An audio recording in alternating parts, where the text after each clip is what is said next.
जी, कल हम खर्चों की बात करते हैं। रिपेयर अलाउंस माइनस करने की इजाज़त है, इंश्योरेंस माइनस करने की इजाज़त है, लोकल टैक्सेस माइनस करने की इजाज़त है, ग्राउंड रेंट माइनस करने की इजाज़त है, इंटरेस्ट ऑन लोन माइनस करने की इजाज़त है, और यानी कि EFGA की पॉइंट था ऑलमोस्ट।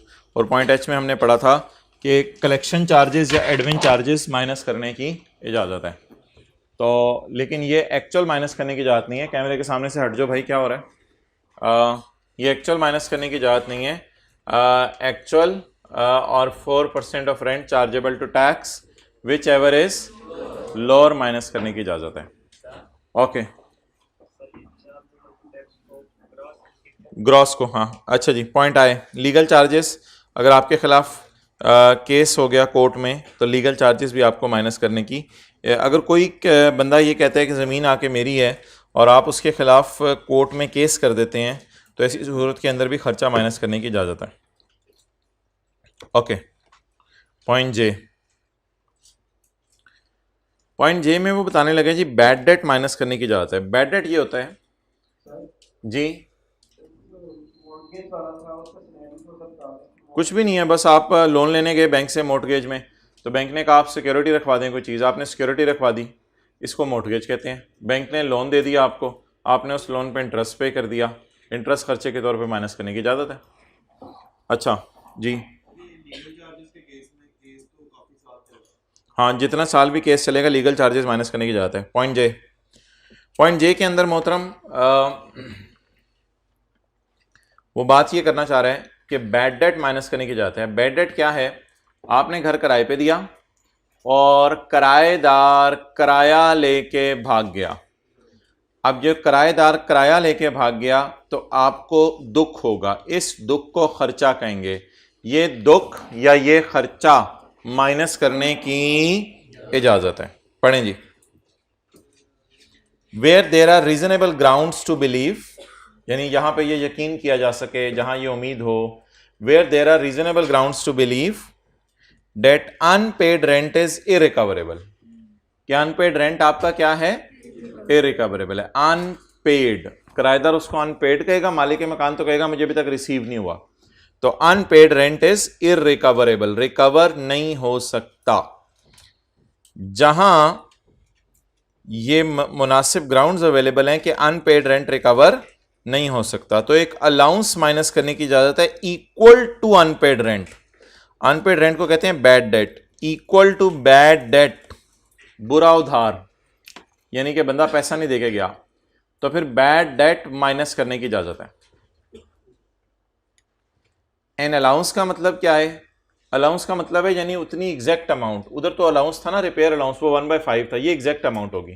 तो एग्जैक्ट अमाउंट बैड डेट की आपको माइनस करने की इजाजत नहीं है, वो माइनस करने की इजाजत है, तो बैड डेट आपको खर्चे के तौर पे माइनस करने की इजाजत है।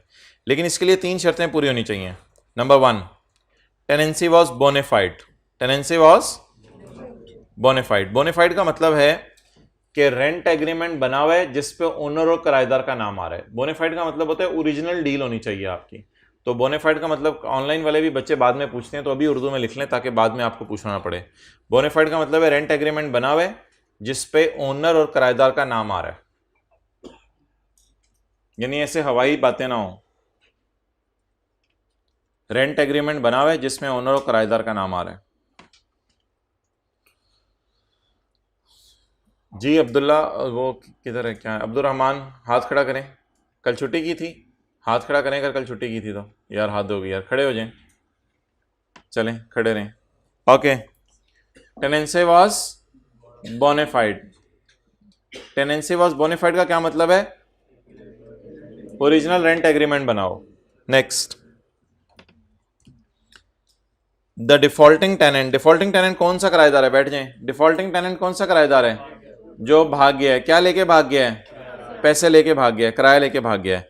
The defaulting tenant has vacated the property. The defaulting tenant has, उसने घर भी आपका छोड़ दिया है। The defaulting tenant has vacated the, या फिर वो ऐसा तगड़ा है, या फिर वो ऐसा तगड़ा है कि आपने उसको जाके कहा, किराएदार है ये, आपने किराएदार को कहा आप ओनर हैं, ये किराएदार है, आपने जाके किराएदार को कहा निकल, किराएदार ने कहा चल तू निकल।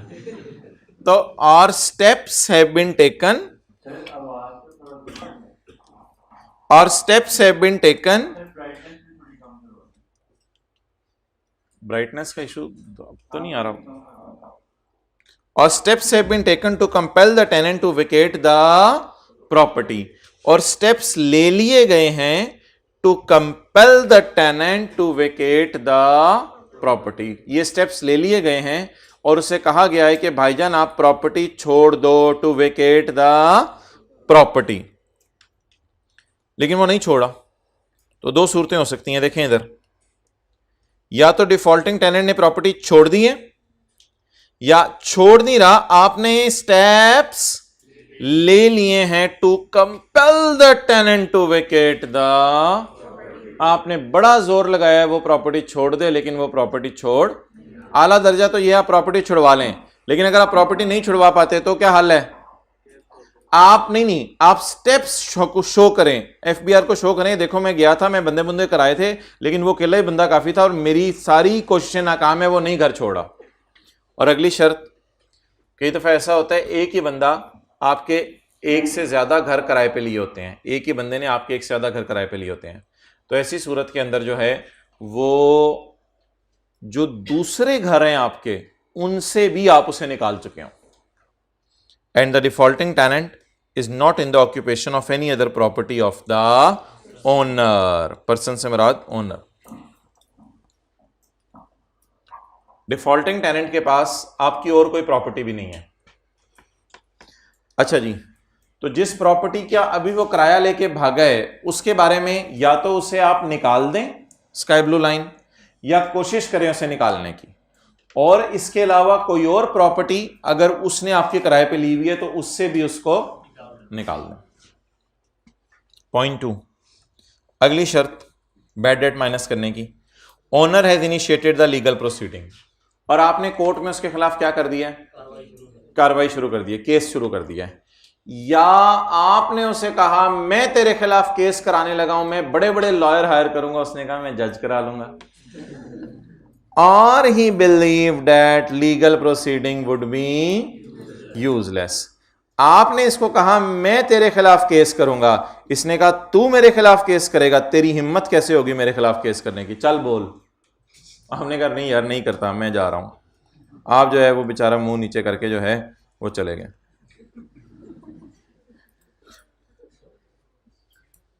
अच्छा, ओनर हैज इनिशिएटेड द, या तो आपने इसके खिलाफ कोर्ट में केस कर दिया है, या आपको लगता है इसके खिलाफ केस करने का कोई फायदा नहीं, ये नामी ग्रामी पहलवान है, नामी ग्रामी जो है वो बदमाश है इलाके का, तो इसके खिलाफ केस करके मेरे खिलाफ ही केस होना है, इसलिए छोड़ो बरे।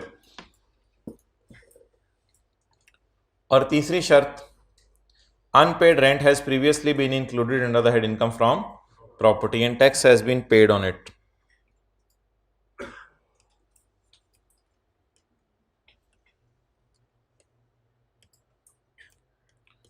ये 2010 का साल है, आपने इनकम फ्रॉम प्रॉपर्टी में रेंट डाला, 10 लाख आपको रिसीव हुए,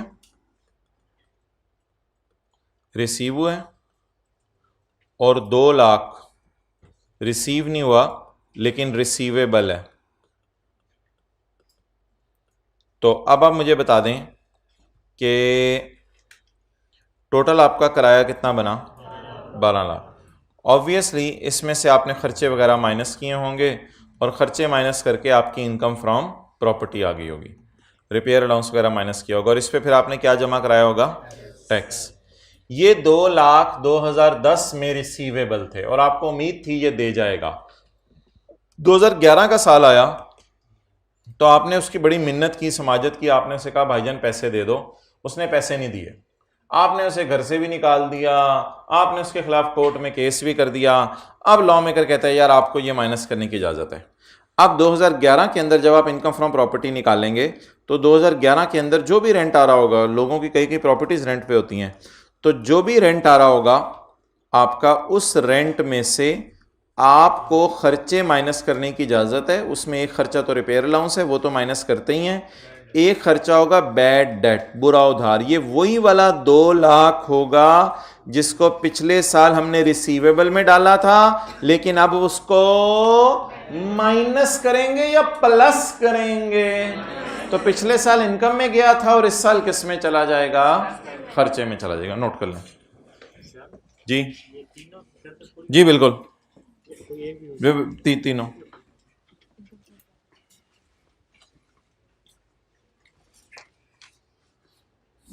इसको कटवाया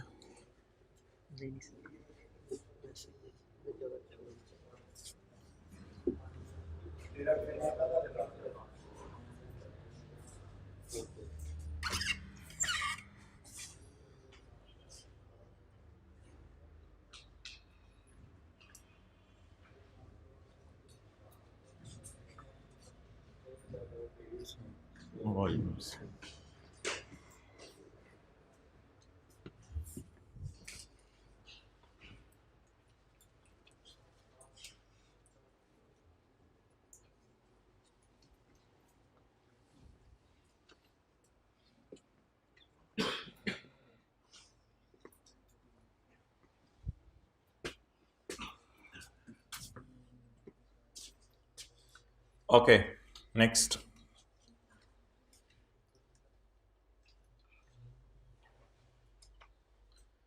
तो 2 लाख इस साल इनकम में गया था, इस उम्मीद पे कि पैसे शायद आ जाएं। रिसीवेबल था, रिसीव करना था आपने, अभी उससे रिसीव नहीं किया था, लेकिन अगले साल वो पैसे नहीं आए। तो जब अगले साल वो पैसे नहीं आए तो अब ये अमाउंट किस में चली जाएगी? खर्चे में चली जाएगी। तो एक दफ़ा इनकम में गई, अगले साल खर्चे में चली गई।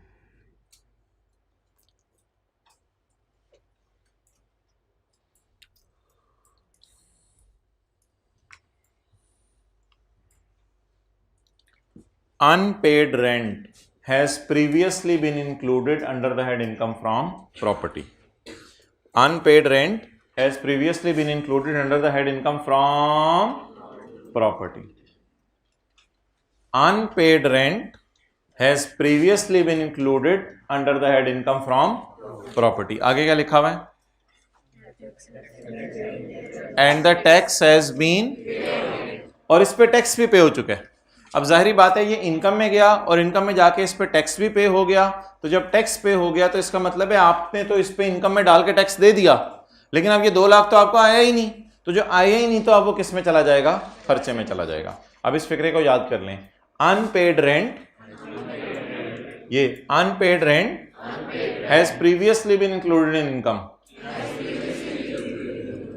And tax has been paid on it. ये 3 शर्तें हैं। 3 शर्तें जब पूरी होंगी तो बैड डेट माइनस करने की इजाजत है। जब आप ये बैड डेट माइनस करना चाहेंगे ना 2 लाख को, जब आप ये 2 लाख माइनस करना चाहेंगे तो एफबीआर वाले आपसे 3 सवाल पूछेंगे। पहला सवाल, ओ भाईजान इस बंदे को आपने घर से निकाल दिया है? जी निकाल दिया है। गुड। इसके खिलाफ कोर्ट में केस कर दिए, ये पैसे नहीं दे रहा? जी कर दिए। गुड। अच्छा भाईजान अगर जो है वो आपने इस अमाउंट को पास्ट में कभी इनकम में डाला है? जी बिल्कुल। उस साल टैक्स दिया था? जी बिल्कुल। ये 3 शराइत पूरी हो गई। अगर तीनों की तीनों शराइत पूरी होंगी तो फिर ऐसी सूरत के अंदर ये बैड डेट माइनस करने की इजाजत है। अगर इनमें से एक भी शर्त पूरी ना हो तो फिर बैड डेट माइनस करने की इजाजत नहीं है। जी सेम ईयर का सवाल भी कर लेंगे कोई। ओके फिलहाल मैंने अगले साल जाके इसको डाला है। तो ये तीनों के दरमियान में देखें क्या लिखा हुआ है? एंड। तीनों के दरमियान में क्या लिखा हुआ है? एंड का क्या मतलब है? तीनों शराइत पूरी हों। आप उसे घर से निकाल चुके हों, पहली शर्त। दूसरी शर्त, कोर्ट में उसके खिलाफ केस कर चुके हों। और तीसरी शर्त, वो अमाउंट इनकम में जाके उस पर क्या लग चुका हो? टैक्स लग चुका हो। क्लियर? अच्छा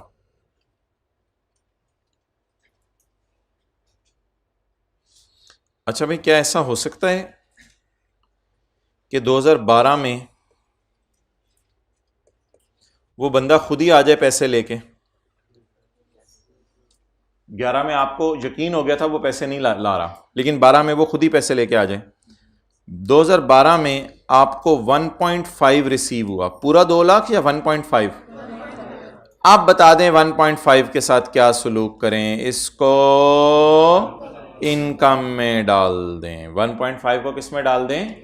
इनकम में डाल दें। 1 मिनट पहले मैं पढ़ लूं, फिर उसके बाद जो है वो नोट कीजिएगा। अब आपको खुशी होगी ना 1.5 मिलने पे।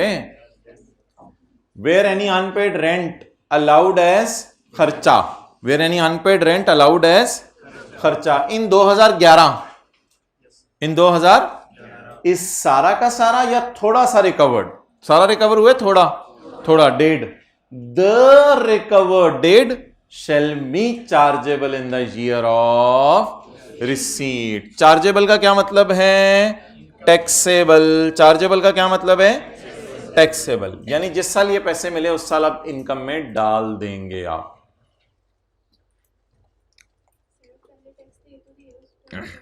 जी पढ़ें आप इसको दोबारा। Where any unpaid amount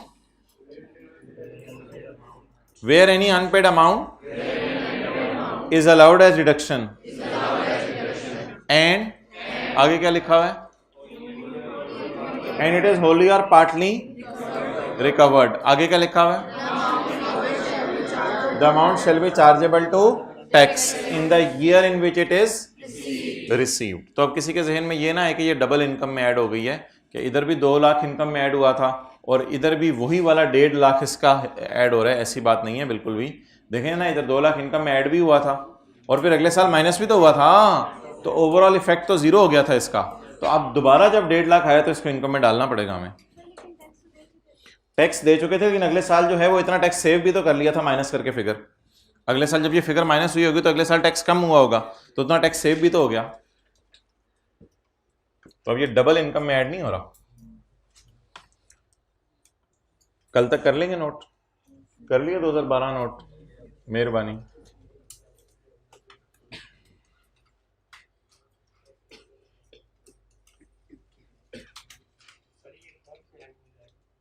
जिस हेड के अंदर खर्चा था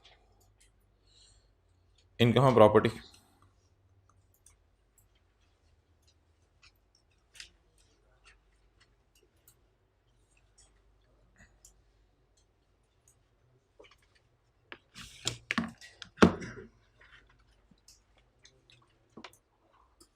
ओके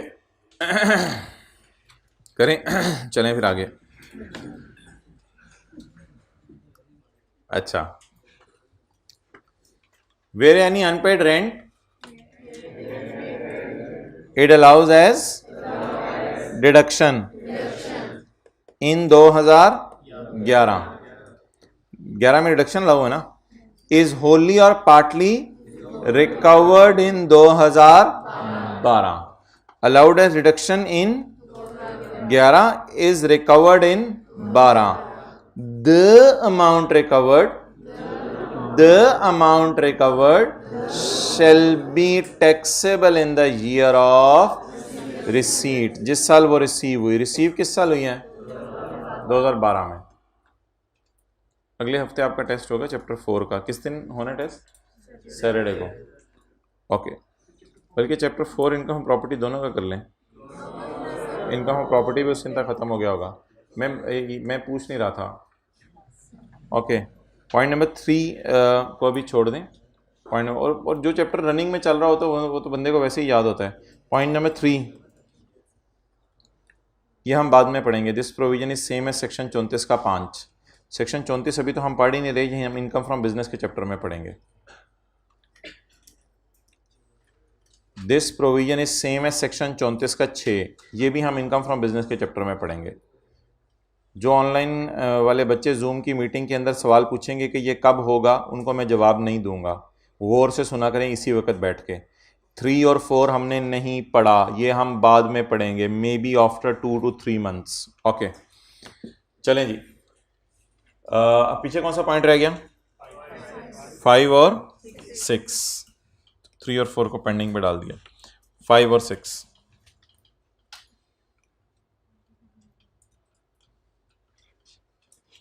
ये भाईजान इनकम फ्रॉम प्रॉपर्टी है। इसकी कोई ग्रॉस रिसीट है और इसमें से आपको पता है खर्चे माइनस करने की इजाज़त है। उसमें से एक खर्चा है मिसाल के तौर पे इंश्योरेंस ऑफ बिल्डिंग, ऐसे ही है, इंश्योरेंस ऑफ बिल्डिंग 3 मिलियन फ़र्ज़ करें ये खर्चा है। ये एक साहब हैं, ये है उसकी इनकम फ्रॉम, उन्हीं साहब की income from capital gain. Income of capital gain में मैंने क्या कहा था, शेयर वगैरह बेचते हैं आप, इनकम ऑफ कैपिटल गेन की भी कोई ग्रॉस रिसीट है। ग्रॉस रिसीट में से इनकम फ्रॉम कैपिटल गेन में भी क्या माइनस होंगे, खर्चे। इसने क्या किया, इसने income of capital gain calculate करा था तो इधर उधर देखा,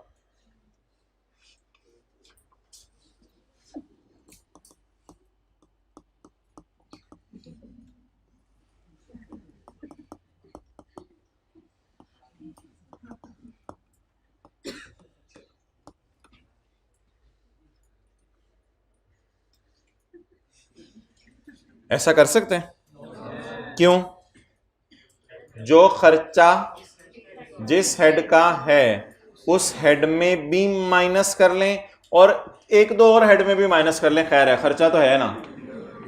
तो ऑब्वियसली भाईजान insurance of building capital gain के चैप्टर में माइनस नहीं हो सकती, क्योंकि कैपिटल गेन के चैप्टर के तो अपने खर्चे होंगे शेयर्स के। ये करने की इजाजत, ये बताने की जरूरत थी लॉ मेकर को, या ये ऑब्वियस सी बात थी? बताने की जरूरत नहीं थी, ऑब्वियस सी बात थी, सादा सी बात थी। इतनी सी बात भी बताने की क्या जरूरत है, ये तो ऑब्वियस सी बात है कि जो खर्चा जिस हेड का है वो खर्चा वहीं से माइनस करने की इजाजत है। ये इस तरह की एक और मिसाल आपको दे दूं, आपके घर का बिजली का बिल और साथ वालों के घर का बिजली का बिल, आपके घर का बिजली का बिल आपने पे करना है, साथ वालों के घर का बिजली का बिल साथ वालों ने पे करना है, दोनों आपने पे नहीं करने। तो जो खर्चा जिस हेड का है वो वही माइनस होगा, किसी और हेड में जाके माइनस नहीं होगा। पहले इसको पढ़ लें फिर नोट कर लें, लेकिन चेहरा शरीफ ऊपर रखें और जो टेंटिव नहीं थे वो बूथा शरीफ ऊपर रखें। एनी खर्चा allowed as reduction under this head, देखें एनी खर्चा allowed as reduction under this head, any खर्चा allowed as deduction under this head shall not be allowed under any, shall not be allowed under an other head, ये किसी और head में minus नहीं होगा। Note कर लें, इस तरह दिल में संभालें इसको। एनी खर्चा अलाउड है reduction under this head shall not be allowed under an other head। इधर आओ, कल वाला सुनाओ जरा, हाथ इधर करो आगे, कल वाला सुना सकते हो? मंडे को सारा सुना सकते हो चैप्टर 4 और इनकम ऑफ प्रॉपर्टी जितना पड़ा है, सुना दोगे? वरना ये तैयार है, फिर तैयार हो इसके लिए या तैयारी के लिए? ये खा लोगे या पढ़ के आओगे?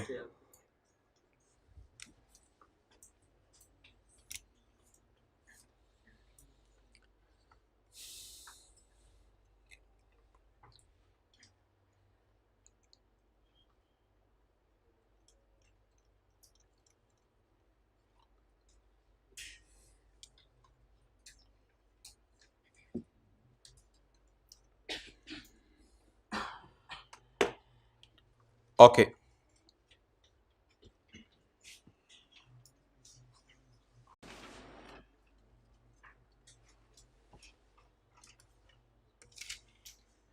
एनी खर्चा allowed as reduction under this head, चले मैं बोल देता हूं दोबारा, एनी खर्चा allowed as reduction under shall not be allowed under any other head। ठीक है जी, भाई के कपड़े आप तो नहीं पहन के आएंगे ना? Okay, point number 6,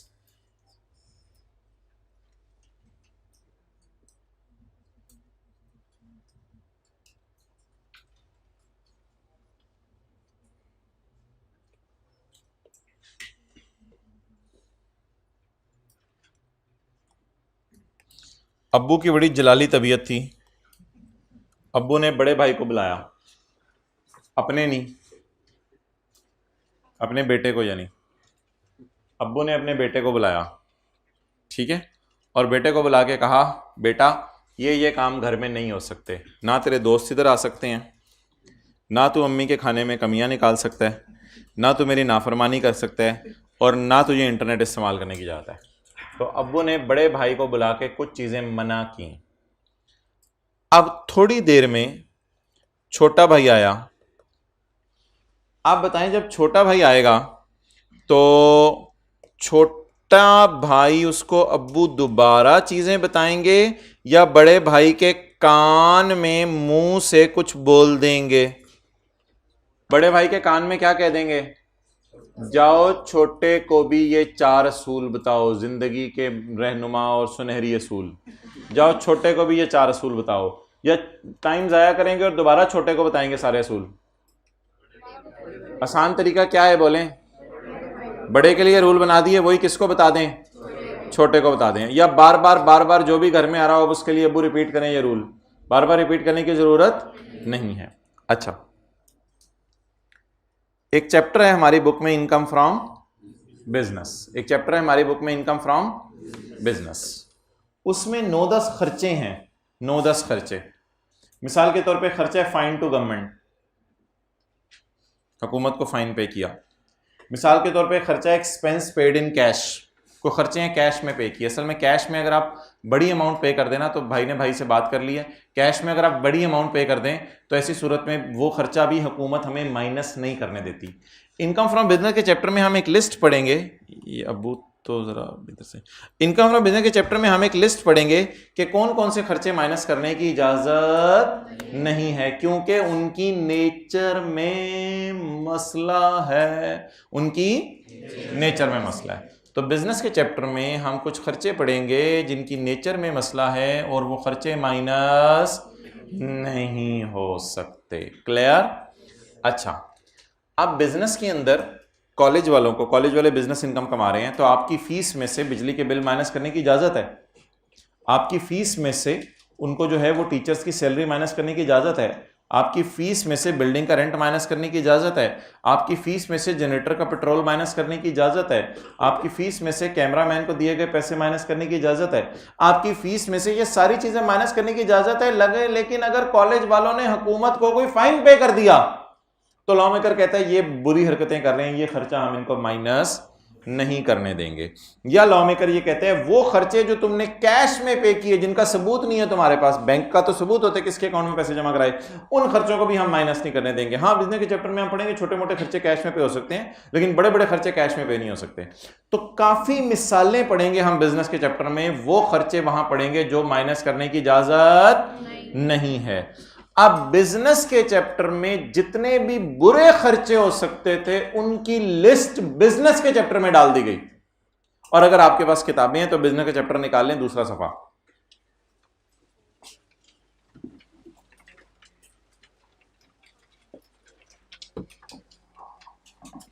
page number 1, दूसरा सफा मैं कह रहा हूं 131 के एंड पे हेडिंग देखें क्या है?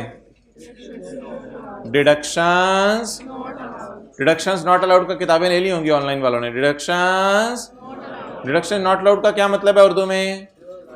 खर्चे माइनस करने की इजाजत। और ये देखें ये सफा अगले पे भी चल रहा है, उससे अगले सफे पे आए उधर भी चल रहा है, उससे आगे उधर भी चल रहा है, ये 3-4 सफों पे तफसील चल रही है, काफी लंबी तफसील।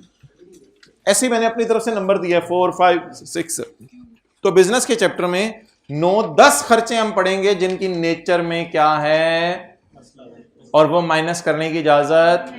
तो जब बिजनेस के चैप्टर में एक लिस्ट बन गई कि कौन कौन से खर्चे माइनस करने की इजाजत नहीं है, तो वो लिस्ट हर चैप्टर में दोबारा बने। क्या इसका हल होना चाहिए? रेफरेंस दे दिया जाए। ये जरा इंग्लिश पढ़िए, अब ये आपको समझ आ रही है इंग्लिश? पॉइंट 6 में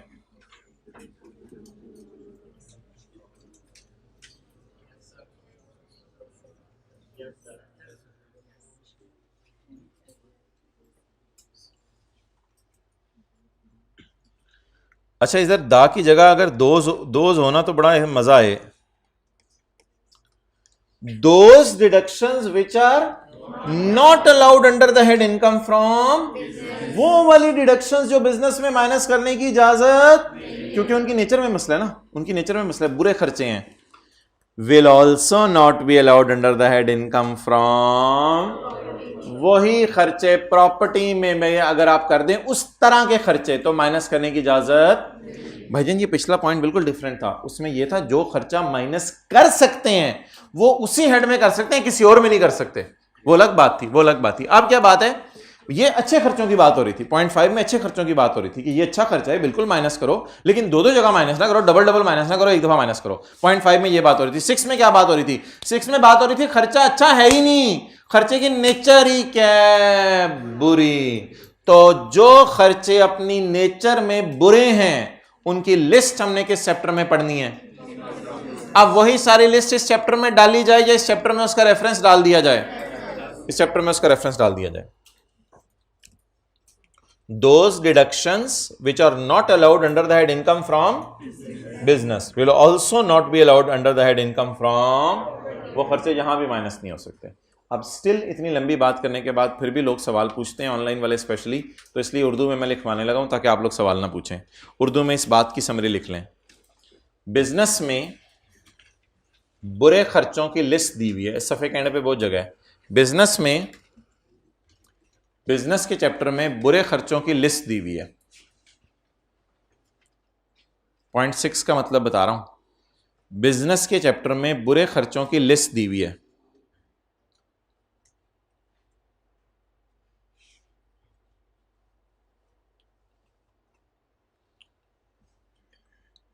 example given, fine to government. Example given, fine to government. Business में बुरे खर्चों की लिस्ट दी हुई है। For example fine to government, Urdu में अंग्रेजी फिट करनी आती है आपको। For example fine to government. अगर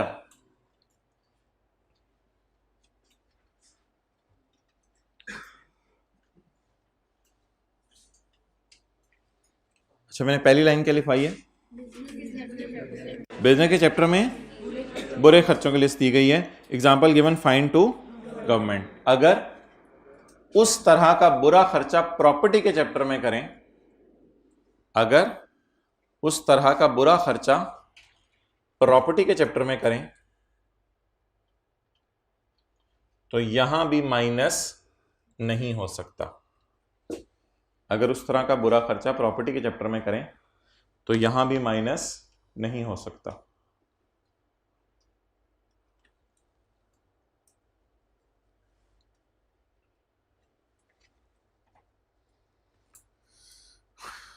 okay, so that was all about section 15A. So let's move towards section 16.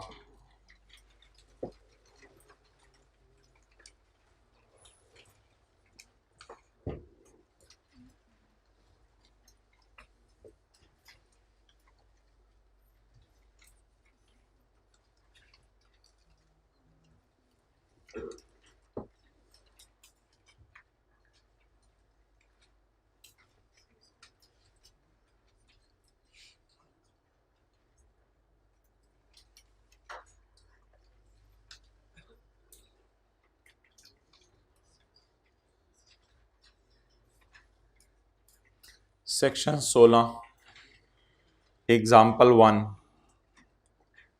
Mr. Baba rented out his house to Qasim on Yakam September 12 at a monthly rental of, the fair market rent is 90,000.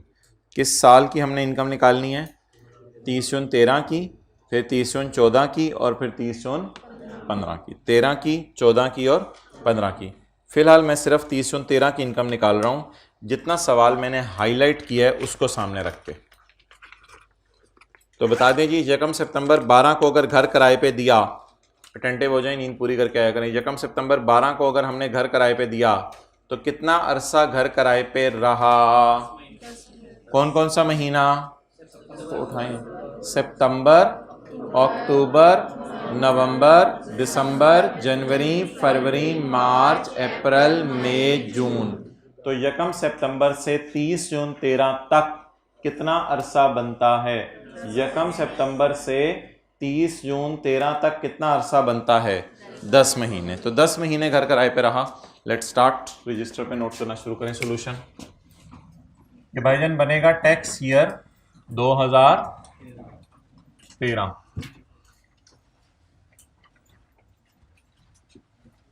और heading होगी हमारी income from property. Rent, actual किराया कितना है और fair market किराया कितना है? एक्चुअल किराया 80,000 है और फेयर मार्केट किराया हायर ऐड करें कितना? 90,000। और कितने महीने घर किराए पे रहा? 10 महीने। जवाब क्या आ गया? 9 लाख रुपए।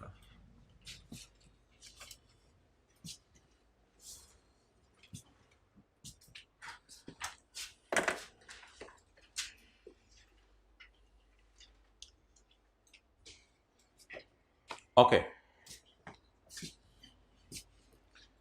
अच्छा जी, अब एक अगली चीज है जो आपने गौर से समझनी है, वो ये है कि जब कभी घर किराए पे दिया जाता है तो मालिक मकान किराएदार से किराए के अलावा भी पैसे लेता है।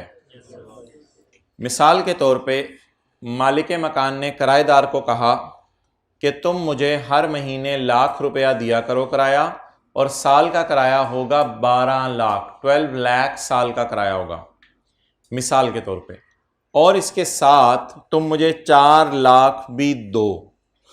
अब किराएदार ने पूछा ये 4 लाख किस बदले? वो कहते हैं सिक्योरिटी के बदले, अमानत तुम्हारे पैसे रख रहा हूं मैं, और जब कभी तुम घर छोड़ के जाओगे तुम्हें ये पैसे वापस कर दूंगा। ये पैसे मैं इसलिए रख रहा हूं कि मुझे डर है कहीं तुम कोई किराया शराया लेके भाग ना जाओ।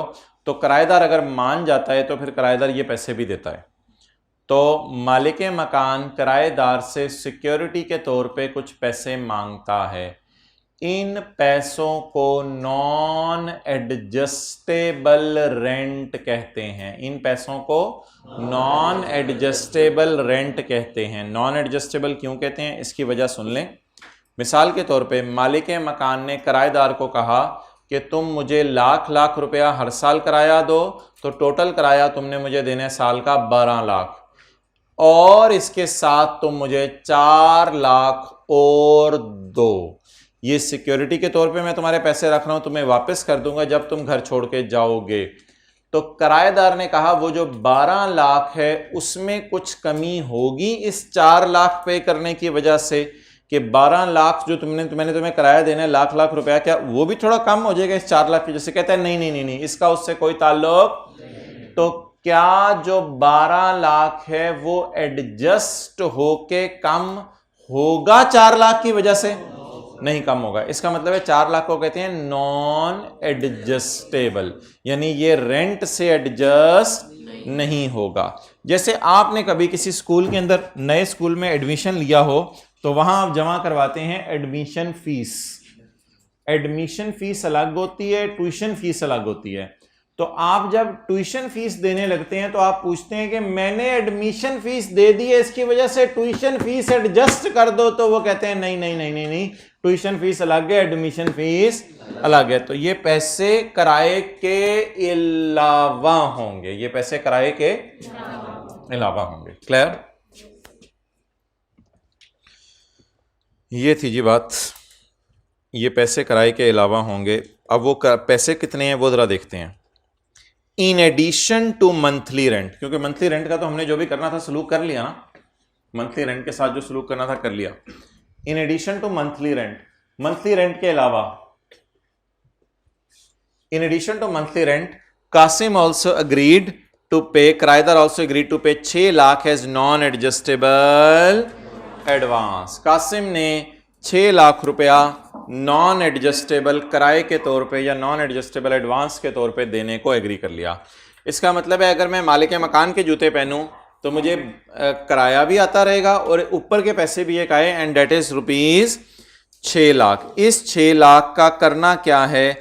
अगर अकल लगाएं तो ये 6 लाख रिफंडेबल होते हैं, यानी ये 6 लाख वापस करने होते हैं जब भी कभी टेनेंसी एग्रीमेंट खत्म होगा, यानी किराए का एग्रीमेंट खत्म होगा, ये 6 लाख वापस करने हैं।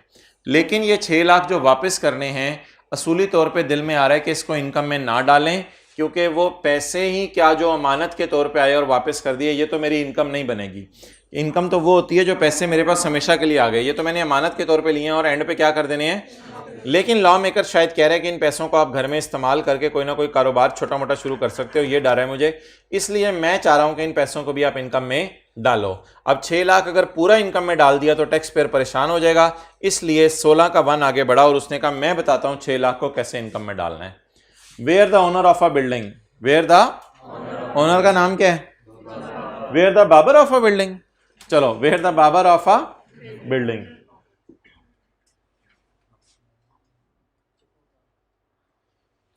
वेयर द बाबर, where the owner of a building receives from किराएदार an amount which is not adjustable against the, इस अमाउंट का रेंट से कोई ताल्लुक नहीं है, उसके अलावा ये अमाउंट है 8 यानी 6 लाख।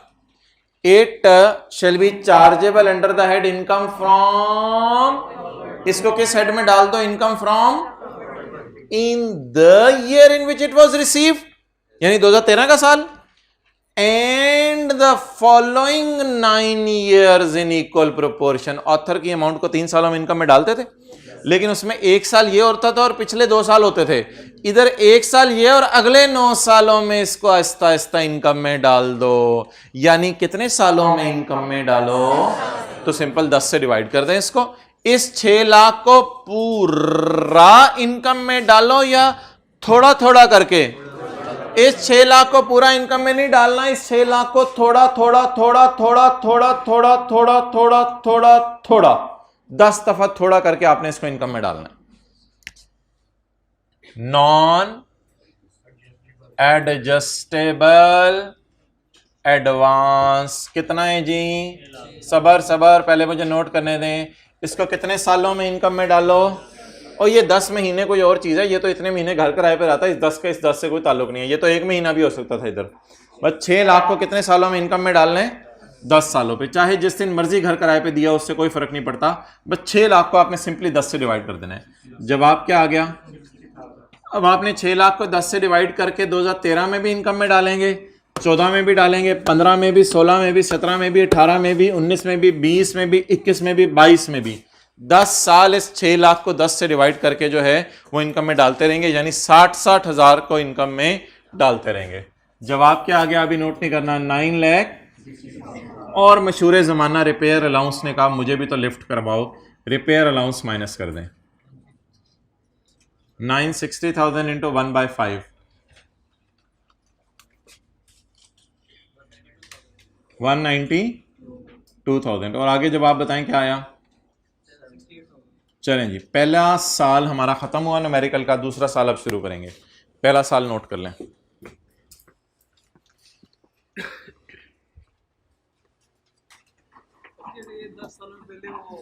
अगर 10 सालों से पहले छोड़ जाए, अगर ये हो जाए, ये अगर वाले सवाल हम सारे मंडे को लेंगे। फिलहाल अभी जितना हमारे सिलेबस और लॉ में है वो पढ़ते हैं पहले।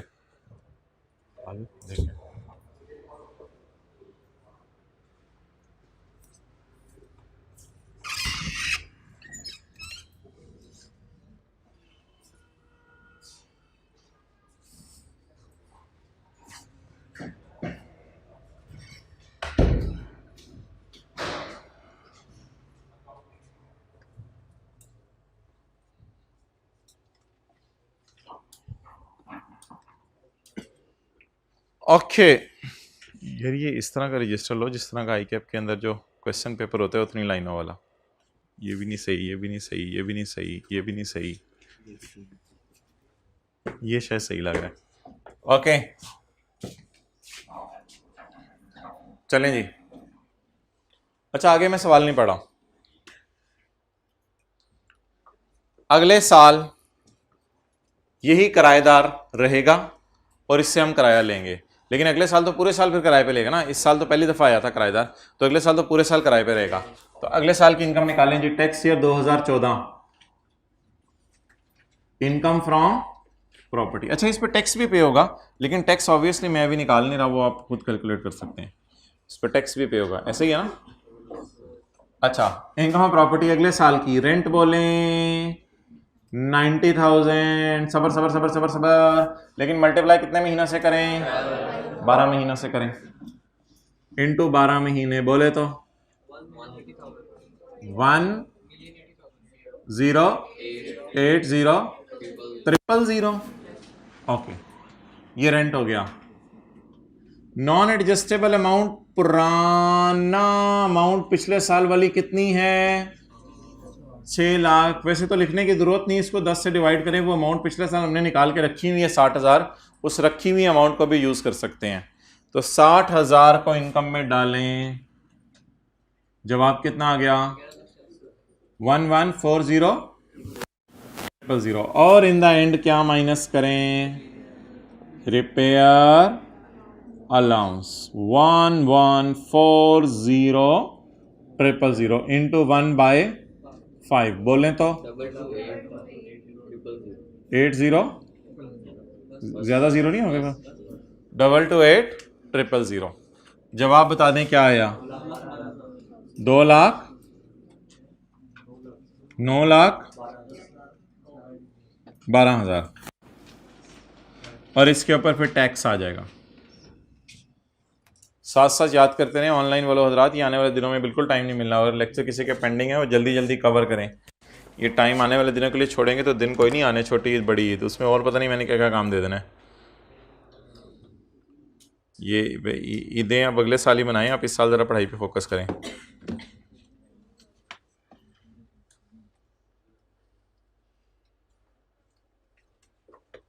मुझे अभी भी याद पड़ता है, एक दफ़ा हमारे पेपरों के दिनों में कोई ईद आ गई थी, तो ईद का पहला दिन तो मेरा बिल्कुल भी ज़ाया नहीं हुआ था, दूसरे दिन 1 घंटा ज़ाया हो गया था, कुछ मेहमान आ गए थे तो मजबूरन उनके पास बैठना पड़ा। लेकिन ये टाइम ज़ाया ना किया करें बिल्कुल, ईद के दिन भी बंदा कंफर्टेबली 13-14 घंटे पढ़ सकता है। नहीं, आई एम सीरियस। ये जो आपकी जो भी 2-3-4 ईद की छुट्टियाँ हुई, पता नहीं आप लोग ज़बरदस्ती करवा रहे हैं जो, तो ये जो छुट्टियाँ होंगी ईद की 24 घंटे हैं, उसमें से आप 6 घंटे सोने के लिए निकाल दें तो बाकी कितने बच के पीछे? 18 घंटे। 2 घंटे आप नमाज़ों के लिए और खाने के लिए निकाल दें, पीछे कितने बच गए? 16 घंटे। पढ़ बंदा। यानी कि ईद पे आपने ये टारगेट रखना है कि जैसे मेरा ईद के फ़ौरन बाद आई कैप का पेपर है तो पिछला वाला 1 महीना तो मैं कवर करूँ ना, ताकि वो आखिरी महीने में मुझे रिवीजन के लिए टाइम ना निकालना पड़े। तो ये इसी तरह के लोग फिर आगे बढ़ते हैं और इतने आगे चले जाते हैं कि बस नहीं वापस नहीं बुलाना पड़ता। अच्छा ओके जी, तो कितने लोग सोच रहे हैं इंशाल्लाह ईद पे लौट मचा देंगे खा के? अच्छा, Qasim vacated the house on 31 जनवरी 15। कासिम ने घर कब खाली कर दिया? 31 जनवरी 15 को। असल में ना एक थोड़ा सा इस तरह का घर में माहौल बना लें कि जो भी मेहमान आया करें तो घर वाले उसको कह दिया करें ये सीए कर रहा है, तो फिर थोड़ा अर्सा बाद मेहमानों को भी पता चल जाएगा अच्छा सीए कर रहा है, ठीक है चलो ठीक है, कोई नहीं इंशाल्लाह फिर बाद में मिल लेंगे, अभी 5.5 साल इसको मिल लेंगे इंशाल्लाह। इस तरह का अगर बन जाए ना तो बड़ा ज़बरदस्त हो जाए। मैं बता रहा हूँ ये फुल टाइम काम है। जिस तरह घर वाले कहते हैं ना मैट्रिक कर लो आगे मज़े हैं, तो ये 5.5 साल पढ़ लें, आगे मज़े हैं, आगे मज़े हैं। अच्छा,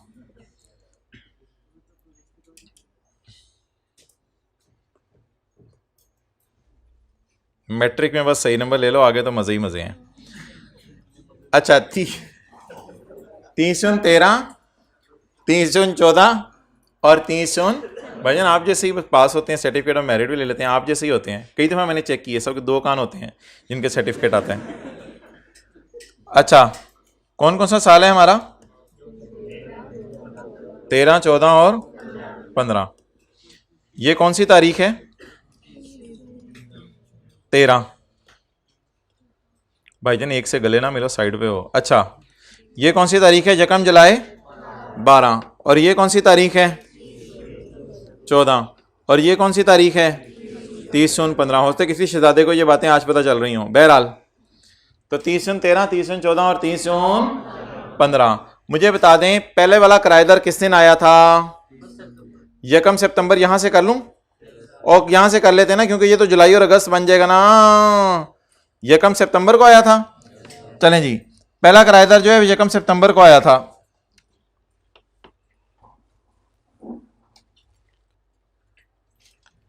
यकम सितंबर, अक्टूबर, नवंबर, दिसंबर, जनवरी, फरवरी, मार्च, अप्रैल, मई, जून। क्लियर? ये पहला किराएदार रहा 6 महीने, फिर यही वाला फिर 6 महीने रहा, साल रहा। यही वाला साल रहा, और कासिम छोड़ गया घर 31 जनवरी 15 को। 31 जनवरी 15 को घर छोड़ गया। मुझे रुकवा दीजिएगा जब जनवरी आए। रुक जाऊं?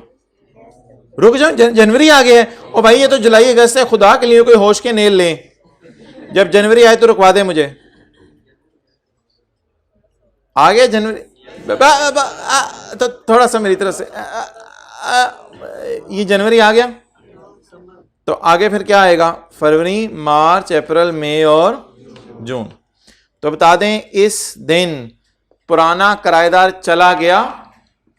किस दिन चला गया? 31 जनवरी 15। The house was given to a new tenant Umar on जकम फरवरी, और अगले दिन अगले दिन नया किराएदार आ गया जिसका नाम क्या था? उमर था। एट अ मंथली रेंट जबरदस्त भाई, 1,20,000 वो किराया दे रहा है। पुराना कम दे रहा था, ये 1,20,000 किराया दे रहा है। तो यकम फरवरी को कौन आ गया है? नया किराएदार। फरवरी, मार्च, अप्रैल, मई, जून, ब्रेक लगाएं।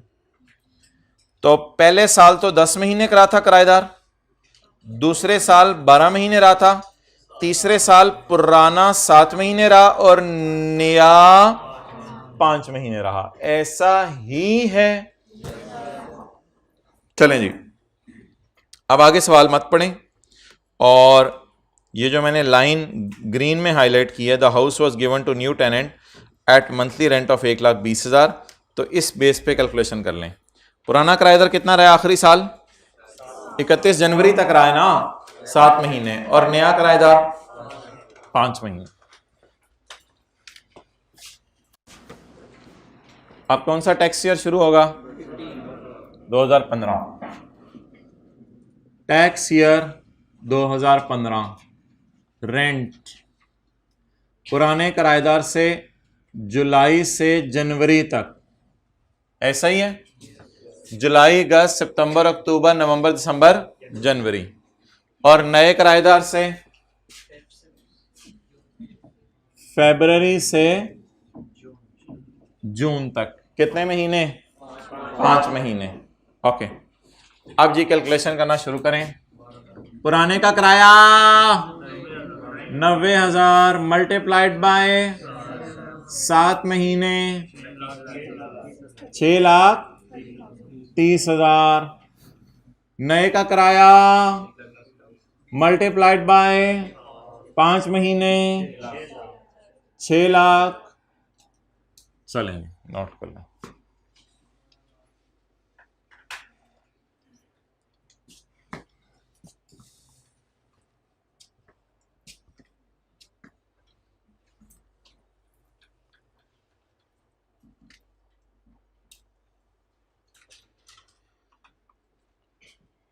ओके, चलें आगे। अब भाईजान, नया किराएदार कोई नॉन एडजस्टेबल अमाउंट ला सकता है? क्या नया किराएदार कोई नॉन एडजस्टेबल अमाउंट ला सकता है? अच्छा, पुराने को क्या करनी पड़ेगी? वापस। नए से पैसे, सुने मेरी बात सुने, नया बंदा कोई, इधर सुने मेरी बात, अब सुने, नया बंदा कोई नॉन एडजस्टेबल अमाउंट ला सकता है, और पुराने को नॉन एडजस्टेबल अमाउंट क्या करनी है? नए से पकड़ के पुराने को पैसे वापस कर दें, या पुराने के पैसे घर पड़े होंगे? हो सकता है पुराने के पैसे घर पड़े हों, वही उसको वापस कर दें, या नए से पैसे पकड़ के पुराने को वापस कर दें।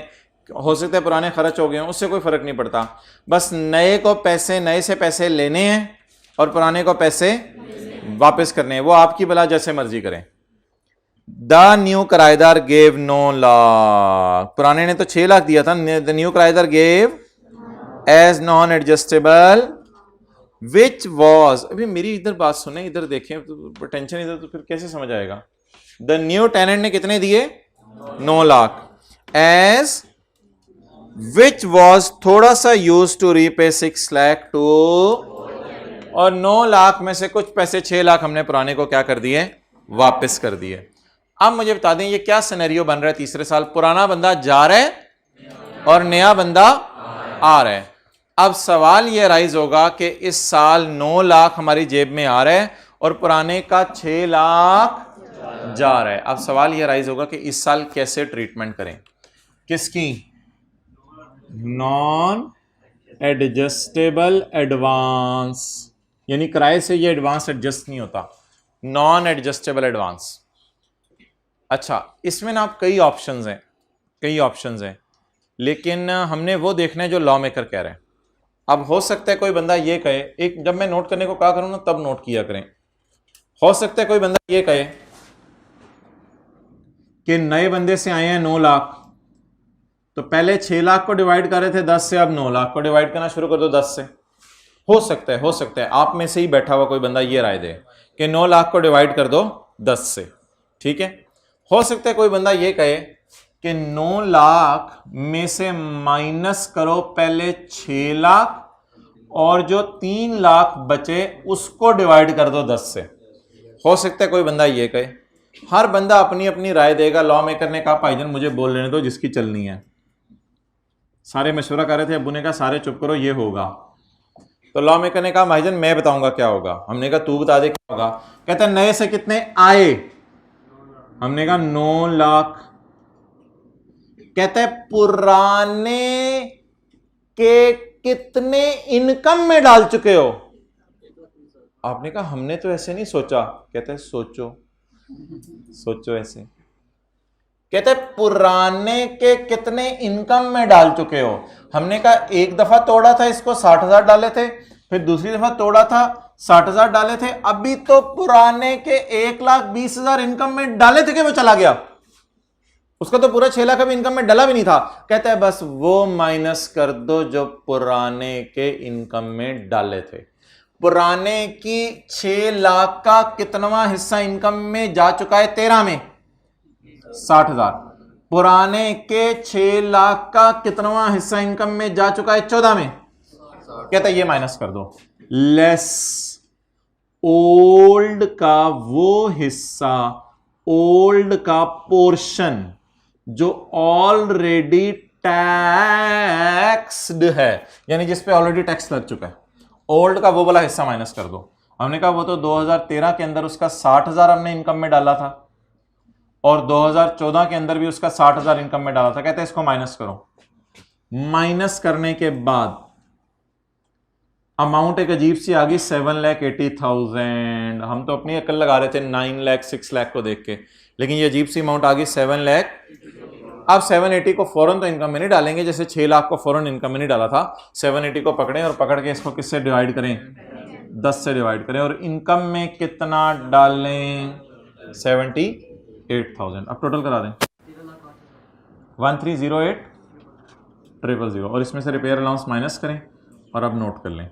अच्छा, किसी ने ना अगर किसी सवाल के शुरू में आ रहा हुआ ना अगर, तो वो वाला सवाल किसी ने आज नहीं पूछना, वो मैं अगली क्लास में लूंगा आपका। ऑनलाइन वाले भी इस लेक्चर के बाद कोई सवाल पूछना शुरू ना करें जब तक कि मैं अगला लेक्चर ना करवा दूं। उसमें अगर वाले सवाल आपको पूछने की ज़रूरत नहीं है। तकरीबन 10-11 साल हो गए मुझे पढ़ाते हुए, मुझे पता है कितने किस्म के अगर के सवाल आते हैं। तो वो जो अगर वाले सवाल होंगे, अगर ऐसे होता, अगर वैसे होता तो क्या करते, तो वो मैं खुद सारे टेकअप करूँगा। आप लोगों को कोई सवाल पूछने की ज़रूरत नहीं। जिस वक्त मैं जितना करा रहा हूँ सिर्फ उतने करें। रिपेयर अलाउंस बोलें जी 1308,000 इंटू 1/5 जी 261,600 और जवाब 1046,400। चलें नोट कर लें। नए से जितने पैसे आए उसमें से पुराने के जितने इनकम में डाल चुके हैं वो माइनस कर दें। आज आके पता चला लॉ को फॉलो करना है, अपनी अकल नहीं लगानी। हमारी ये ड्यूटी नहीं है जानना कि ऐसा क्यों है, हमारी ये ड्यूटी है जानना कि करना क्या है बस।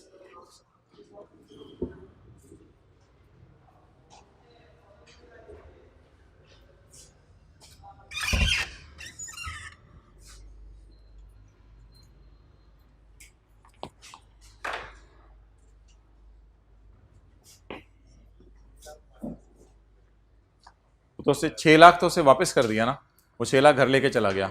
हमारी बला से 6 लाख का क्या। हमें इस वक्त आए कितने हैं,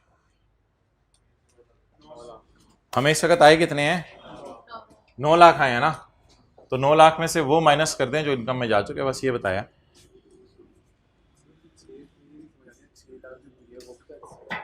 6 लाख बस चला गया। 6 लाख जब आया था तब भी 6 लाख को लिफ्ट नहीं कराई थी, उसको 10 से डिवाइड करके लिफ्ट कराई थी। जब 6 लाख गया तब भी 6 लाख को लिफ्ट नहीं करानी, 6 लाख के पोर्शन को लिफ्ट करानी है।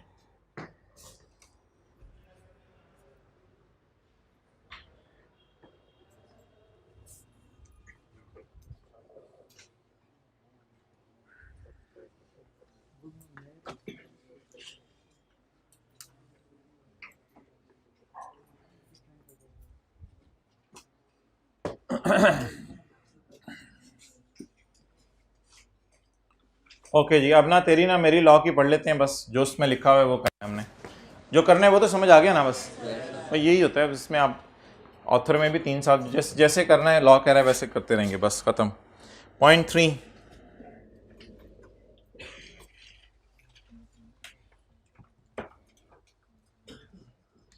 पॉइंट 1 हमने पढ़ लिया है, 3 की तरफ आ जाए। Where the Babar has refunded, where the, और बाबर ओनर है ना, where the Babar has refunded non adjustable amount, कितनी अमाउंट वापस की है? 6 lakh. Where the Babar has refunded 6 lakh to the tenant, पुराना किराएदार कौन है? Where the Babar has refunded 6 lakh to Qasim on termination of tenancy and the barber lets out the building to new tenant, new tenant कौन है?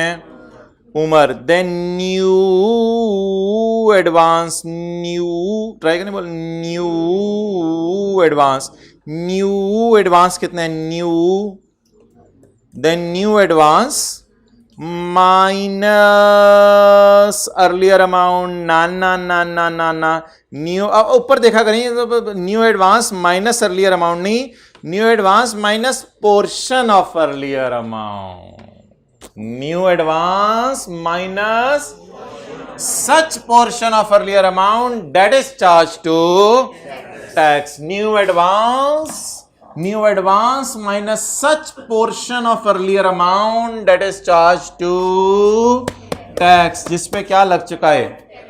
Tax. New advance minus such portion of earlier amount as was charged to tax, जिसपे tax लग चुका है वो minus कर दें।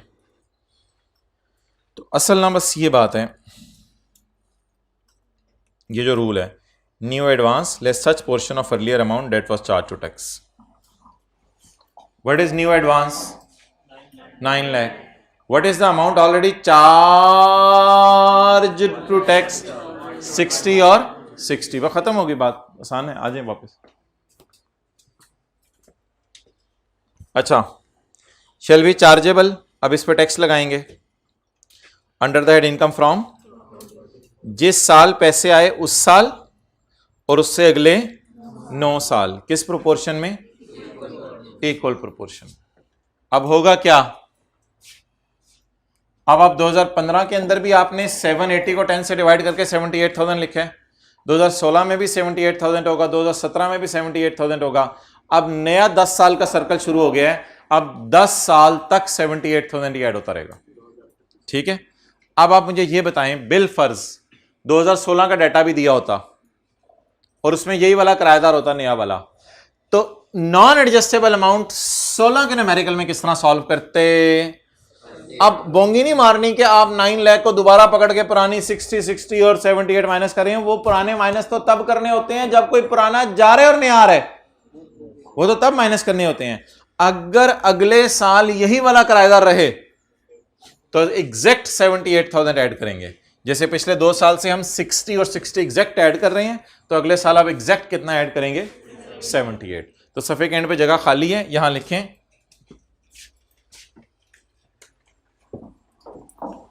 2016 में, 2015 के नीचे जगह खाली है, किताब में लिखें, यहां किताब में लिखें 2015 के नीचे जगह खाली है, लिखें 2016 में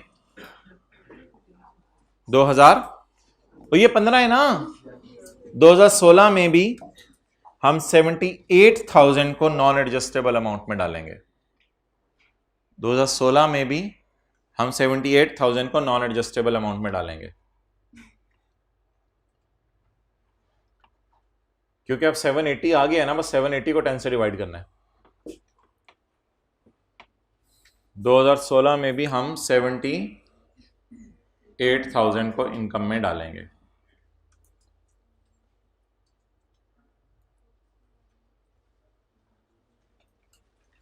ओके,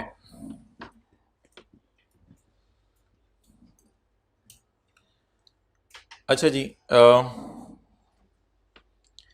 सेक्शन 16 का एक हमने पढ़ा ना, इसमें क्या हुआ था, एक किराएदार आया था, एक किराएदार आया था एक किराएदार आया था लेकिन पॉइंट 3 में क्या हो रहा है, पुराना चा, नया उमर को कहेंगे कासिम को कहेंगे चा। तो ये जो हमने अजीब सा काम किया, ये कब किया करेंगे, जब पुराना जा और जब नया तब ये काम किया करेंगे। क्लियर? ओके,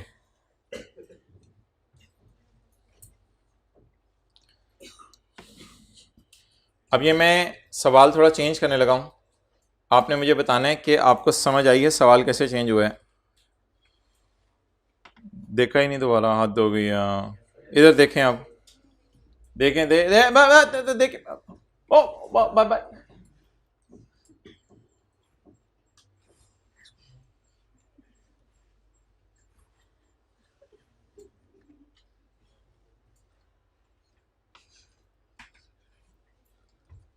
क्या हुआ है,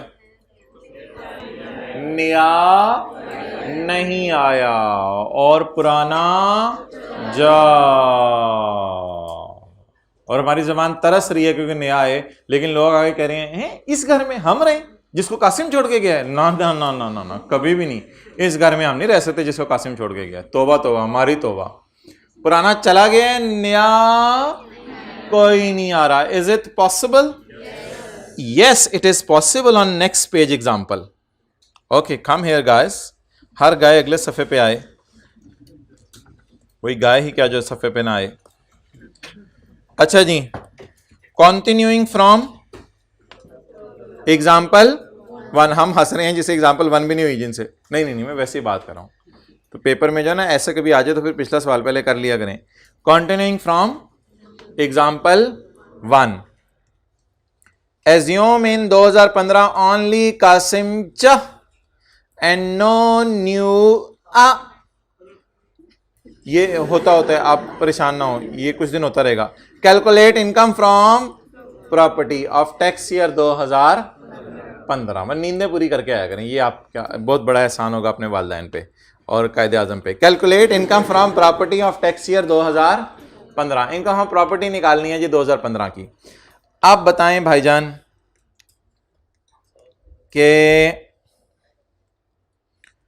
पुराना तो बोले बोले बोले बोले बोले पुराना तो चला गया है और नया आया कोई नहीं। पुराना वैसे कितने अर्सा रहा होगा? 7 महीने। पुराने से 90,000 कराया था, जरा 7 महीने, साथ वाले शर्म कर सोल्यूशन पे देख रहे, इधर ऊपर देख, 90,000 ज़रब 7, 6 लाख। अच्छा, 6 लाख पुराने को दे दिया होगा और 6 लाख पुराने को दे दिया होगा, पुराने को 6 लाख वापस कर दिया होगा। वो तो कर दिया होगा ना, वो तो बिल्कुल अलग बात है। 6 लाख पुराने को तो वापस किया होगा। अब सोचना ये है कि अब 6 लाख का क्या करें जब सिर्फ पुराना जा रहा है और कोई नया नहीं आ रहा, तो क्या करें? ऊपर ऊपर देखते रहें, तो क्या करें इस 6 लाख का जब पुराना जा रहा है और नया नहीं आ रहा? तो खुद सोचें या पॉइंट 2 पढ़ के देख लें।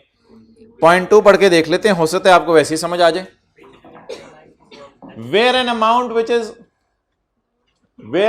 विच is not adjustable against the is refunded by the owner to the, मालिक मकान ने किराएदार को वापस कर दिया थले ऑन टर्मिनेशन ऑफ किराए के छोड़ने पे बिफोर एक्सपायरी ऑफ 10 years, 10 साल अभी कहां पूरे हुए थे, अभी तो 2.5-3 साल हुए थे. No portion of the 6 lakh shall be allocated. 6 lakh को 10 पे तकसीम करना छोड़ दें. शायद लॉ मेकर जो है ना रिलैक्स करना चाह रहा है इसको. लॉ मेकर इसको रिलैक्स करना चाह रहा है क्योंकि उसको ना किराएदार के जाने का गम बहुत लगा हुआ है. नया किराएदार कोई आ नहीं रहा, पुराने के जाने का गम लगा हुआ है. तो लॉ मेकर कहता है यार तू जो 6 लाख को 10 से डिवाइड करके 60,000 इनकम में डालता था ना, जाने वाले साल में ना डाल, छोड़ यार, रिलैक्स कर. आने वाले साल में तो डाला था, लेकिन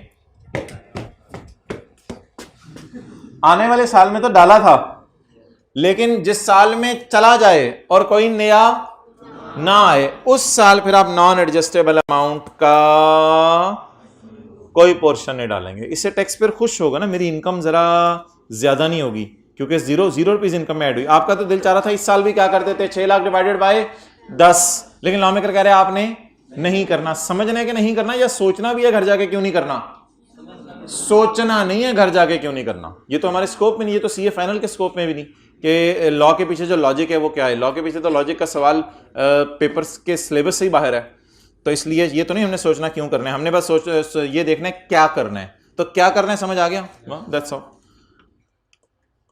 टोटल कितना आ गया? 6,30,000. मशहूर जमाना रिपेयर अलाउंस 6,30,000 जरा 1/5 1,26,000. जवाब 50,000. That's over.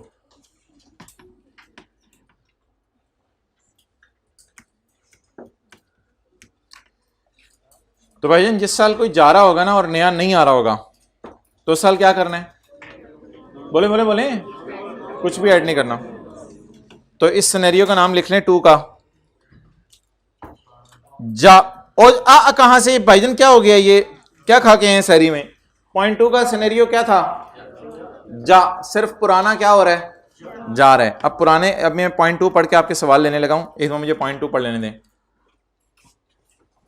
इधर देखिए ना, अब ये पिछला भी अभी तक नोट नहीं हुआ. इधर देखिए इसको. 0.2 where an amount which is not adjustable against the rent, यानी 6 लाख रुपया इज रिफंडेड बाय द मालिक मकान टू द किराएदार. क्यों वापस किया तूने किराएदार को? क्या तकलीफ हो, सॉरी क्या मसला हो गया था आपको मेरे भाई, क्यों वापस किया आपने उसे? यार किराए का एग्रीमेंट खत्म हो गया था, बस वो छोड़ के जाना चाह रहा था. 10 साल से पहले ही उसका मूड बन गया छोड़ के जाने का. अब ये ना पूछिएगा 10 साल के बाद छोड़ के जाएगा तो क्या होगा. अगर उगर वाले सवाल अगली क्लास में, अभी छोड़ दें इस बात को. जितना कॉन्सेप्ट दिया जा रहा है उतना काफी है. No portion of 6 lakh shall be allocated to year in which it is refunded or to any subsequent year. भाईजान 6 लाख का 60,000 इधर भी चला गया, 6 लाख का 60,000 इधर भी चला गया. No portion shall be allocated to this year in which it is refunded or to any subsequent year. ये 0.2 को जरा अच्छे तरीके से रिवाइज करें. Where an amount is refunded, no portion will be allocated to the year in which it is refunded. इसको गुदगुदी करें. To the year in which it is refunded or to any subsequent year. जाहिर बात है अब add करना बंद कर दें. अब ये ना पूछिएगा अगर कोई 2 साल बाद कोई नया किराएदार आ जाए, अगर उगर वाले सवाल जरा वेट कर लें अगली क्लास में. डन. तो ये था मोहतरम 0.2. अच्छा अब ऐसा करें कि जरा रेफरेंसिंग कर लें. जो ये हमारा पहला सवाल है ना, क्वेश्चन 1 एग्जाम्पल 1 बाबर वाला, इसमें जो 2013 था, इसमें मैंने आपको पढ़ाया था 16 का 0.1 और 2014 में भी मैंने आपको यही पढ़ाया है 16 का 0.1. अगर वाले कोई सवाल नहीं आज लिए जाएंगे.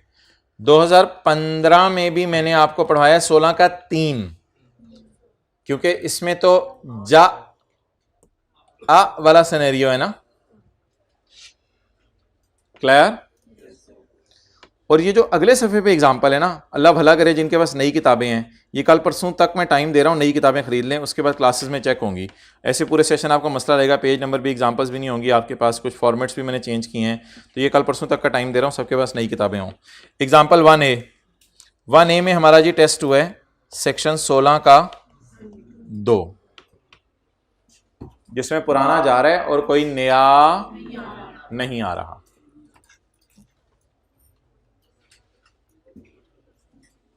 जी आपको सवाल है, पूछ लें। जी आपका क्या क्वेश्चन है?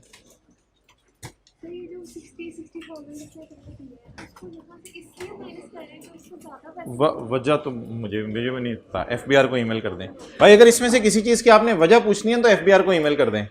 आईकैप को ईमेल करेंगे, आईकैप तो रिस्पॉन्ड नहीं करेगा, आईकैप कहेगा ये आपके सिलेबस में नहीं है। तो जो करना है वो पता समझ आ गया, किस किस को समझ आ गया जो करना है? बट ठीक है, क्वेश्चन आपको जी